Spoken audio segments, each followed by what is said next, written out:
General, good to see you. What message, in your view, is this sending Kim Jong-un?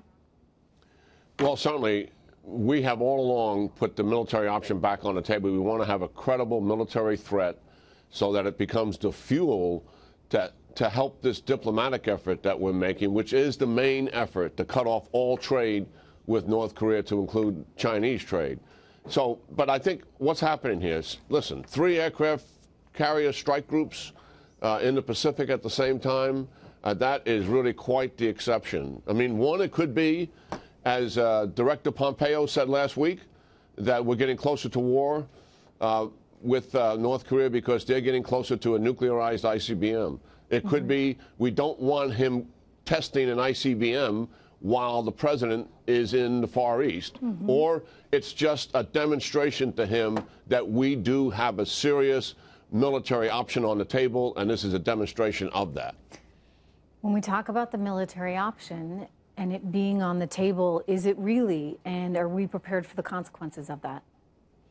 I think this administration and the national security team certainly doesn't want to execute that option, but they have gone out of their way to demonstrate to our allies in the region, and certainly to China and North Korea, that this option is on the table, and they will execute it if they have to, and I'm absolutely convinced that's where they are. General, very quickly, the Uranium One deal.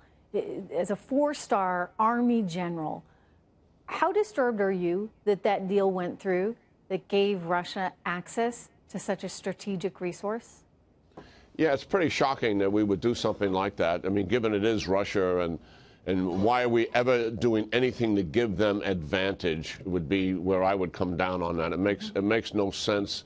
I agree with you that this is highly suspicious, given the criminal probe that's taken place, given obviously the donations to the Clinton Foundation, etc. It needs to be investigated. And I'm not certain just by the Congress, because they don't really have grand jury power. They can't force somebody to talk. I mean, I'd give this to one of the best U.S. attorneys in the Department of Justice and put some people around him and say, go after this thing. Let's get to the bottom of it. I think we deserve answers. I think there are a lot of unanswered questions here, and if you're going to investigate Russia, you must investigate this.